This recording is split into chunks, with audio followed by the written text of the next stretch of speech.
Olá, olha, hoje a gente vai mergulhar num material que toca numa ferida mesmo, um tema super delicado, mas que é central em muitas organizações, né?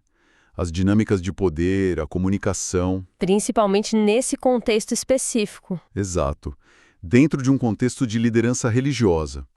A fonte que a gente tem aqui é um texto do presbítero Marcos Benedito, e o título, olha, já é uma provocação. A verdade que ninguém quer falar. Um título que já chega, assim, chutando a porta, né?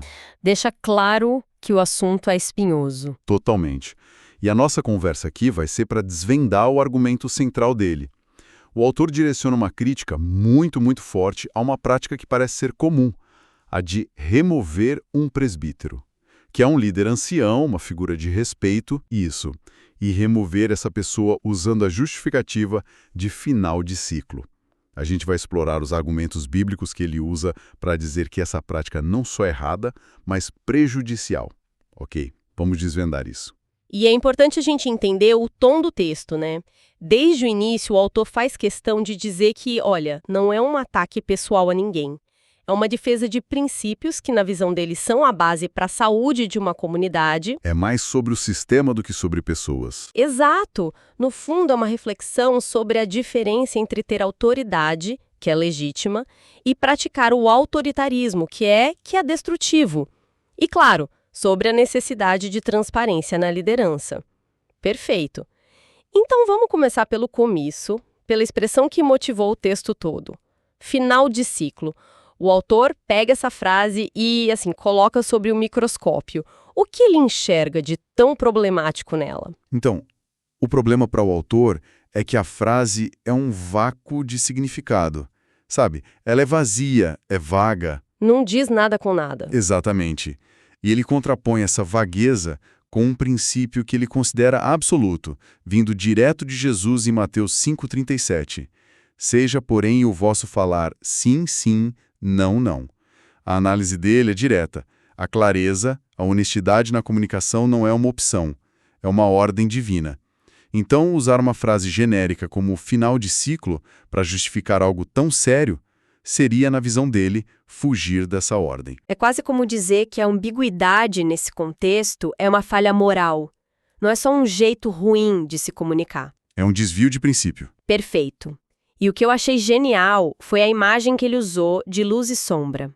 Para o autor, usar final de ciclo é como apagar a luz de propósito e criar um cômodo escuro na casa. Uau! E ele argumenta que é nesse escuro, onde a verdade não é vista, que os fantasmas da suspeita, da mágoa, da divisão, Começam a aparecer. eles começam a aparecer e a assombrar a comunidade. Nossa, que imagem poderosa! E ele conecta isso com algum texto bíblico também. Sim, e de forma muito coesa. Ele cita 1 João 1,7. Mas se andarmos na luz como ele na luz está, temos comunhão uns com os outros.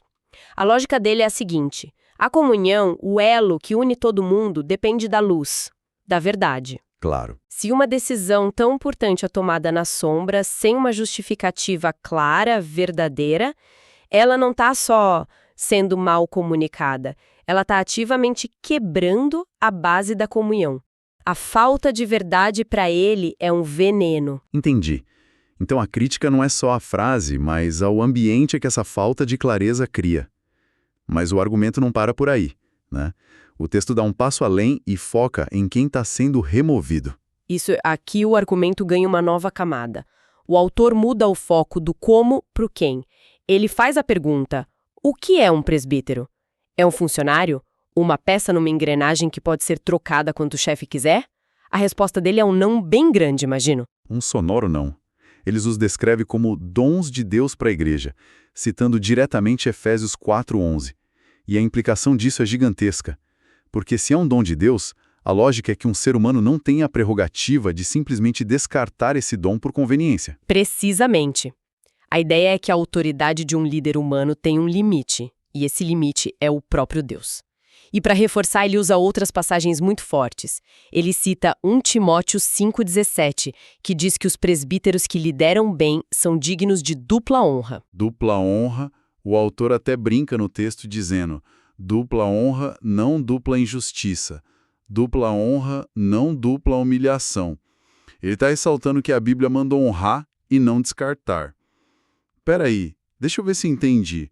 O ponto mais forte dele nesse trecho deve ser o que vem a seguir sobre as acusações, certo? Sem dúvida, esse é o cheque-mate teológico do argumento dele. Ele cita 1 Timóteo 5,19, que é uma instrução quase jurídica, assim. O texto diz: não aceites acusação contra presbíteros senão com 2 ou 3 testemunhas. 2 ou 3 testemunhas. Aí a lógica que o autor apresenta é, dentro do argumento dele, irrefutável. Ele pergunta: se para começar a ouvir uma acusação contra um líder é necessário um critério tão alto, como se justifica uma remoção completa? Uma demissão. Isso, uma demissão sem acusação nenhuma, sem prova nenhuma e sem testemunha nenhuma. Nossa, esse argumento é um ponto de virada na análise, né? Porque ele vira a mesa. A prática do final de ciclo se torna, sob essa ótica, uma brecha para contornar um processo que a própria Bíblia estabelece como justo. Exatamente. Ele expõe a prática como sendo não apenas injusta, mas, digamos, biblicamente ilegal. Ela ignora um protocolo de proteção que foi criado para exatamente esse tipo de abuso de poder. E para deixar essa diferença de postura bem clara, o texto usa 2 exemplos muito fortes, quase como espelhos opostos da liderança.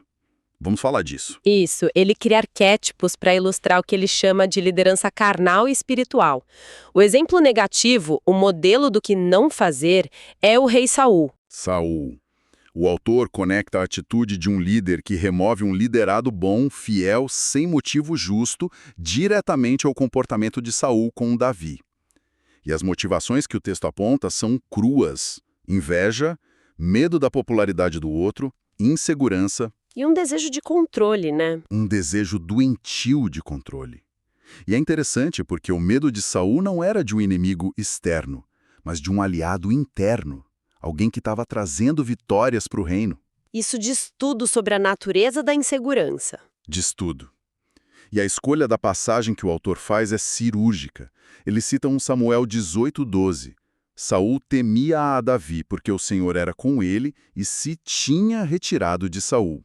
A análise do texto é cortante. Um líder que age como Saul não está protegendo a obra de Deus.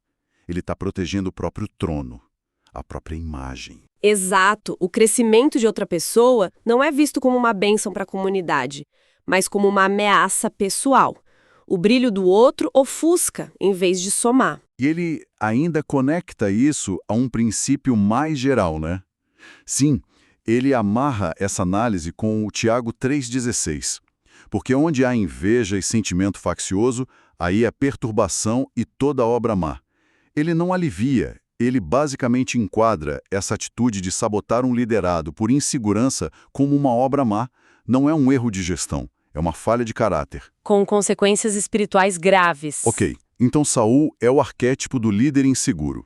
Mas o texto oferece uma alternativa, um modelo a ser seguido. Com certeza. O contraponto é Moisés. O texto o pinta como o ideal do líder maduro, seguro no seu chamado, que não apenas tolera, mas se alegra com o surgimento de outros líderes. Ah, tem aquele episódio em Números, né? Exatamente, o episódio-chave que o autor usa é de Números 11. Quando os 70 anciãos começam a profetizar, Josué, o braço direito de Moisés, corre para avisá-lo quase em pânico e pede para que eles proíba. Ele estava tentando proteger a autoridade de Moisés, a reação de um bom assessor, né? Isso.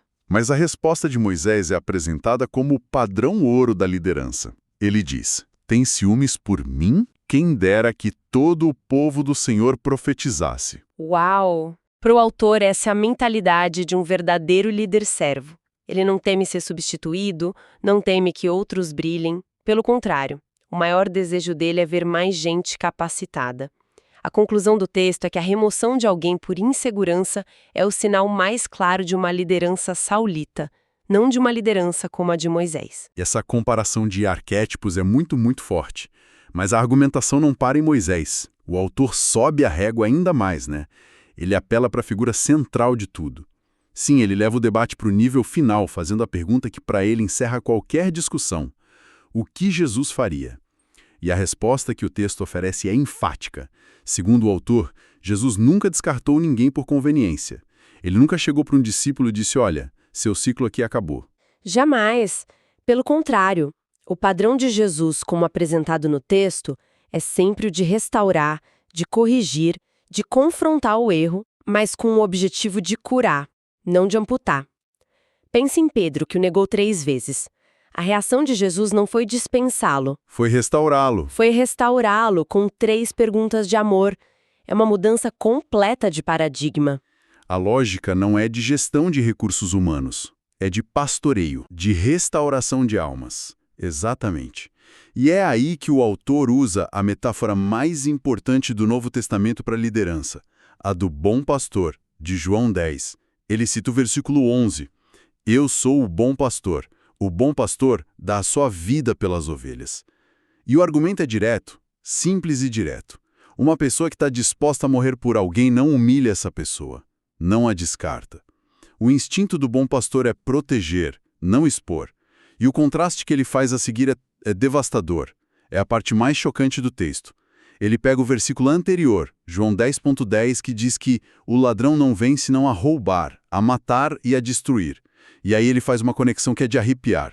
Lá vem. Ele afirma que uma autoridade espiritual que, por medo ou vaidade, destrói a honra de um servo fiel, rouba seu ministério e mata a sua alegria, está, nas palavras exatas dele, cooperando com o lado errado do versículo. Uau! Essa é talvez a frase mais forte do texto todo. Deixa eu processar.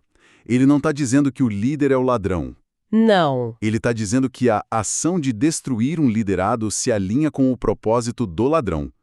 É uma acusação de alinhamento espiritual. É exatamente isso. É uma afirmação pesadíssima que eleva a questão de um simples erro administrativo para uma crise espiritual grave. Então, amarrando tudo isso, qual é o diagnóstico final do autor? Fica claro que ele não está falando de uma decisão infeliz. Onde ele enquadra essa prática? Ele a enquadra como uma prática de injustiça. E, segundo o texto, a injustiça é algo que Deus explicitamente odeia. Para dar peso a isso, ele finaliza com uma citação de Jeremias 23. Ai dos pastores que destroem e dispersam as ovelhas do meu pasto. A analogia é clara. Claríssima. O ato de remover injustamente um líder que também é uma ovelha é um ato que dispersa, que causa confusão, exatamente o oposto do que um pastor deveria fazer. E é fascinante como ele retorna à expressão inicial, final de ciclo, e a desconstrói completamente, mostrando o que, na visão dele, ela realmente significa. Sim, ele faz uma espécie de tradução simultânea da frase. Ele cria uma lista para o que final de ciclo serve de desculpa. Segundo ele, serve para evitar um confronto honesto, mascarar decisões políticas, esconder vaidades, calar vozes que pensam diferente, neutralizar outros chamados que possam fazer sombra. E proteger o favoritismo. É uma análise muito dura sobre como a linguagem pode ser usada como uma cortina de fumaça. E a conclusão, o veredito final do texto, qual é? O veredito é que a Bíblia, na perspectiva do autor, não opera com ciclos que podem ser encerrados pela vontade de um homem, mas com propósitos de Deus. A frase dele é categórica. Se Deus ainda tem propósito, ninguém encerra ciclo. Ponto final.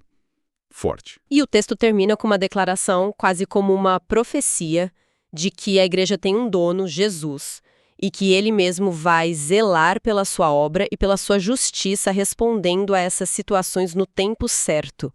A conclusão é que a prática é indefensável. Então, para a gente recapitular, o que temos aqui no texto do presbítero Marcos Benedito é uma construção de argumento muito sólida, né?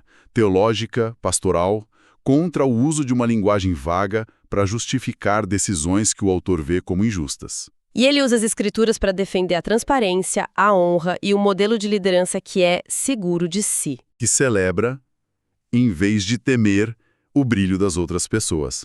Exatamente. O análise dele reposiciona essa prática. Tira do campo do ato administrativo e coloca no campo da falha espiritual e moral. A conclusão dele é inequívoca. Para o autor, isso não é bíblico, não é justo e não vem de Deus. É uma análise poderosa e muito bem fundamentada, dentro da sua própria lógica. Sem dúvida. E isso levanta uma questão importante que vai muito além do contexto específico desta fonte, né? Se, como o autor argumenta, uma linguagem ambígua pode mascarar injustiças e evitar responsabilidade no ambiente espiritual, em que outras áreas da nossa vida a gente vê isso? Em todo lugar. Pois é. Seja no mundo corporativo, com seus jargões para demissões, na política, com discursos que não dizem nada, ou até em relações pessoais, onde a falta de clareza pode estar sendo usada para causar danos profundos. É algo para se refletir.